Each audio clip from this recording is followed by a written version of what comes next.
Well, I don't know, I'm not asking you the same question when I'm done. But, you know, the things that we focus on are, we think that if you go back maybe 10 years, a lot of people were really afraid of sharing things on the internet, right? And one of the things that I think got people initially very comfortable with having a page on a service like Facebook or being willing to share is that you know, we offer these extremely robust privacy controls, where, I mean, literally any piece of information that you share, you control exactly who sees it. And knowing that you can put something up that only, you know, the people at your school can see, or only your friends, or only your family, or subgroup of friends, that makes it that a lot of folks now feel like they understand where their information is going and feel comfortable using services like this. And what we're seeing over time is that people are starting to really understand that there's a huge amount of value in sharing a lot of these things and staying connected to friends and family. But a lot of our job is to protect the downside for people too. So we're really focused on safety, especially children's safety, right? Folks under the age of 18. We just take a lot of extra precautions to make sure that it's just a safe environment for them to use the service. That, you know, the default for people sharing things isn't that they're sharing with everyone, but that they're sharing with a smaller community in that. But I think that's a lot of it, right? I mean, we really try to build a safe environment, and I think that's the key. Well, I really appreciate that, because Facebook has a reputation of trying to keep Facebook clean and get rid of obscene materials. In fact, Mark and his team, I want to applaud Facebook for this, because they belong to the Family Online Safety Institute, and they're looking at ways of trying to keep obscene materials off the internet. Woo!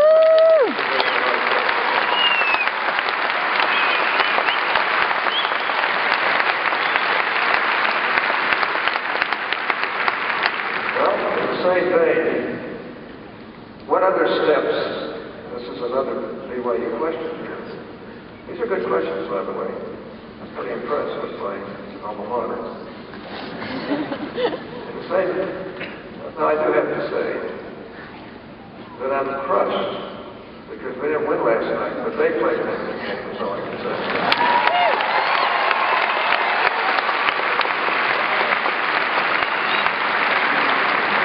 And those 2 6'10", really great players right there underneath. It was pretty tough on our team. But I am so proud of that whole team. So proud of they were so bad.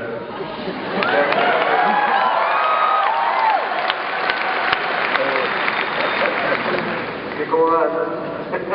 Let me ask you this question. In the same vein, what other steps is Facebook taking on the security front to help protect its users from bad actors?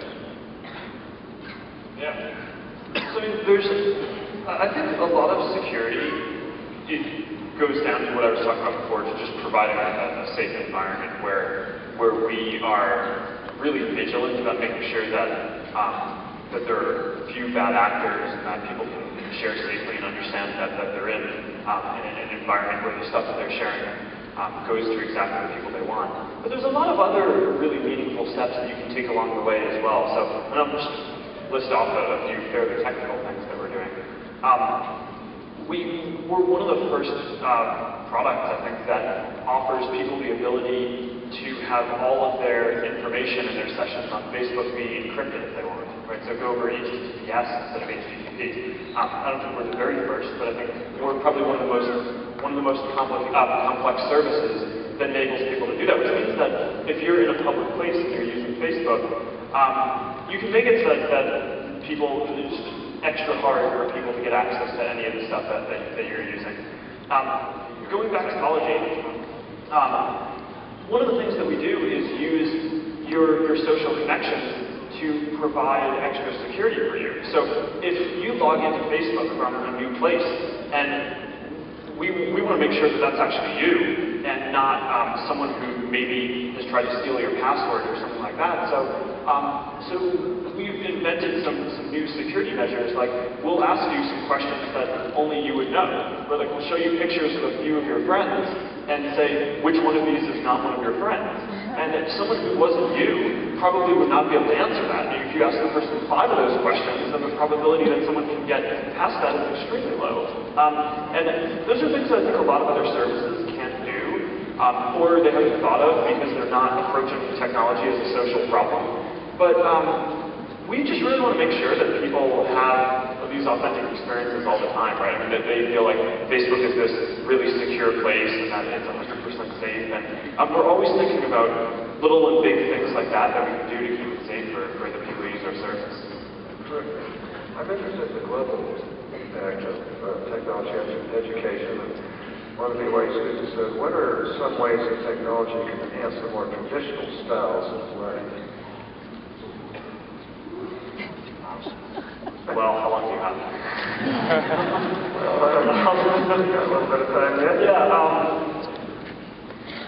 I spent, education is a big passion for me. So when my girlfriend graduated from school, she was a teacher for a couple of years before going to medical school. So those are kind of our 2 dinner topics, Facebook and kids and education. She's a pregnant pediatrician now. So we spent a lot of time talking about education, and we did a lot of research last year because we made our first pretty meaningful philanthropic gift to the Newark education system to try to really make that. Remember, while you're doing that, BYU is a wonderful university.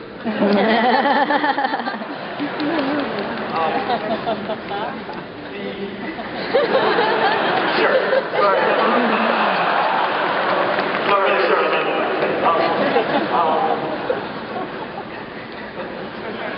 I think a lot of the same themes that I think he's going to remember that. I really do. I will. Okay. The time that Senator Hatch stumped me in front of 10,000 people.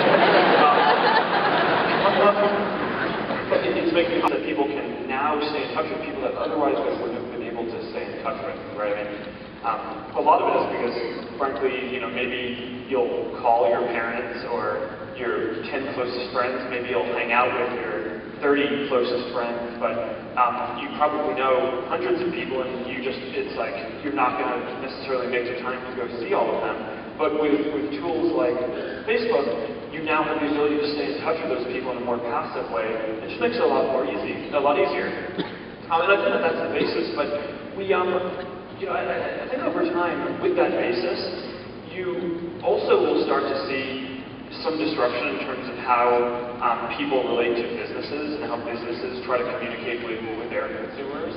I think that the dynamic there is going to have to be a lot more open, and I think you're already seeing that with the internet, is that businesses can't just hide behind some big kind of corporate veil anymore. They really have to go out and engage with users in an open dialogue around issues that affect them.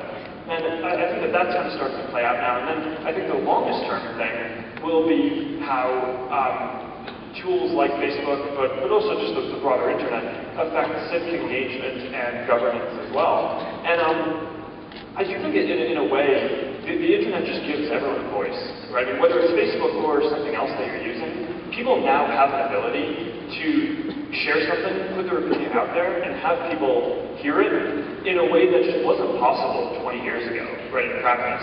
And I really think that the basis of all this is just this very kind of grassroots connectivity, the fact that people can now make friends and stay connected to their friends in an easier way than they were before. Therefore, they can share information with those people. Therefore, information about businesses that you're thinking about or governance issues that you're thinking about can be spread to your friends and spread through society a lot more easily. And the disruption will kind of happen that way.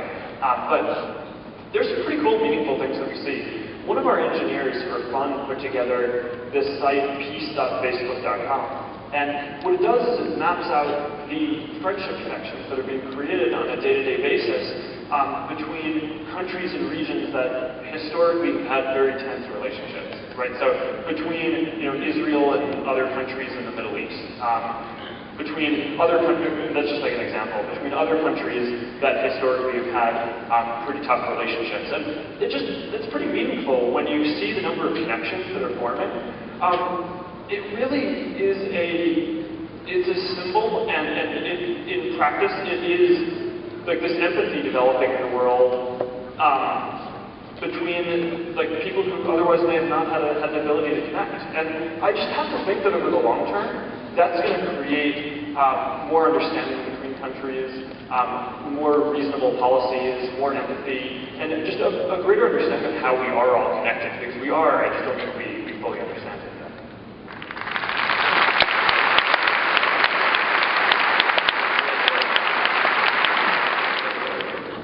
What does Facebook look for in potential employees?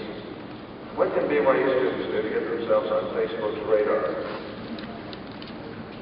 I mean, if you're smart, you'll answer that question in a very nice way. I know how smart you are. Well, I mean, a lot of it is we just look for people who are passionate about something. You know, in a way, it almost doesn't matter what it is that you're passionate about. You know, Facebook at this point covers a lot of different things, and we develop a lot of different types of products. But what we really look for when we're interviewing people is like what they've shown an initiative to do on their own, right? So if you're an engineer, did you just go through classes and get good grades, or did you like building stuff for fun on the side? Or are you the type of person who build games or tools for yourself because you want those tools to exist? We want people to join Facebook because they think that it's so far from what it should be that they think it's almost broken and that they are going to, by force of will, help it get there. Right? And there's a lot of different ways to do that, and you know what you do outside or before you came to Facebook doesn't necessarily have to be the thing that you do when you join. But you know, just looking at the people who have really taken initiative to do something in whatever way they're passionate about are the type of people I want to have on my team. Let me just ask one other. Kelly, indulge me for a minute, because I wanted to ask this question first. And a member of you asked this question on your Facebook page, BYU Facebook page. Are you worried that advertisements take away from Facebook's coolness? How does Facebook's ad model work? If you can tell us about that. Well, I mean, I think everyone likes the service being free.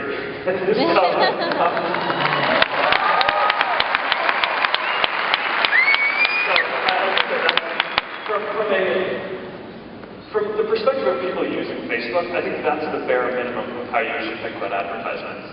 Right? At the very least, on their worst day, they are a good way to make it so that you can get the service that hopefully you enjoy without having to pay for it.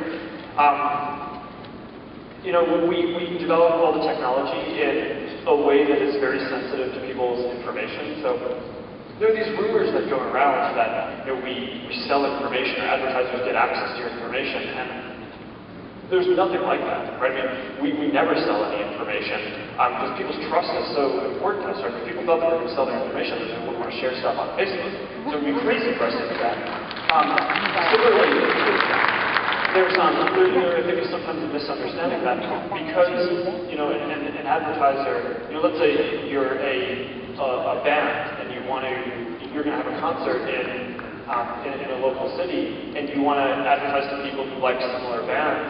I think some people have this confusion that that advertiser gets access to people's information, but that's not how it works at all. I mean, people just put in what type of people they want to target. Okay, I like people who, or I want to reach people who like rock music or whatever the specific zone is, and then Facebook does the targeting, right? So no information is ever sold. No information ever goes to advertisers. At a minimum, the ads keep Facebook free. On good days, we hope that they are creating valuable content, and because you know, we see that a lot of people use the ads on Facebook to find movies to go to and find things like concerts to go to. That I think people actually get a lot of value out of them too. You know, I mean, maybe it isn't the primary reason that you come to Facebook. I really think that over time they're going to become a really good part of the experience. That's great. Well, we're at the end of the program.